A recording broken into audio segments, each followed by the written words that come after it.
Hi guys, my name is Dorothea and I'm a digital artist working in the animation industry. And today I want to show you what a real day in the life of a freelance remote artist actually looks like. So let's get into it.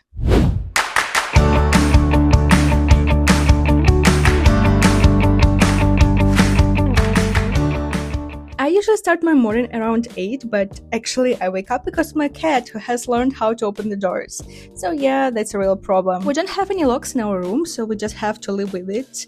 And he can literally walk in and wake us up at any time he wants. So sometimes my morning starts whenever my cat decides it should start. And after the breakfast, I slowly get into the work mode. One of the biggest challenges of being a freelance artist is separating your work time from your personal life. And very often I catch myself either working too late in the evening, having just enough energy left to go to bed, or waking up in the morning already thinking about work. Please tell me in the comments if it's you too. So it's really important to stay mindful of that and try to build a clear, structured schedule for yourself.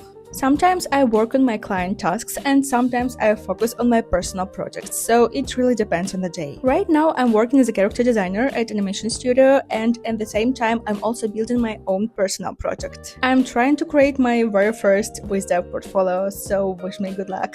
My weekly schedule is really flexible and depends on the day. I usually focus on client work on Mondays, Wednesdays, and Fridays, and other days I just work on my personal projects, learning new skills, doing some portfolio pieces, working on my YouTube and Instagram, and so on. So technically it's still work, just not paid yet. I've also noticed that I'm most productive between 10 a.m. and 2 p.m.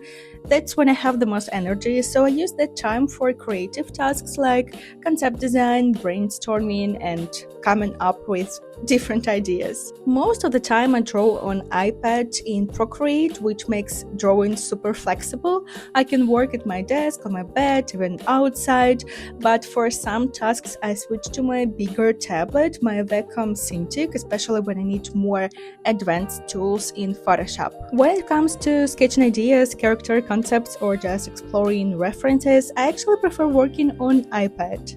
And when it's really nice day, I love taking my work to the balcony, and my cat absolutely loves it. He just sits there watching birds and spying on the neighbors like a tiny furry detective.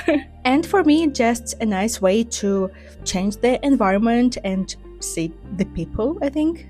And in the afternoon and evening, I usually switch to the lighter and more technical tasks, things like adding color to my art, polishing details, basically finishing what I started earlier. Something that really helps me with my schedule is going to the gym, and I know that my class starts at 6:45 p.m, so I have to finish my work around 6.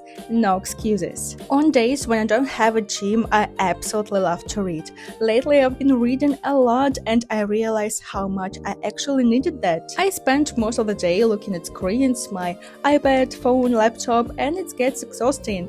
So reading physical books has become a way to relax, and it helps me to slow down, to disconnect, and just disappear in a completely different world for a while. Right now I decided to fully reread the Harry Potter series. I only watched the movies when I was younger, but now I want to fully understand all the small details, the ones that make the world feel deeper and more alive. I've just finished the 3rd book, and now I've started reading Sunrise on the Reaping from the Hunger Games universe.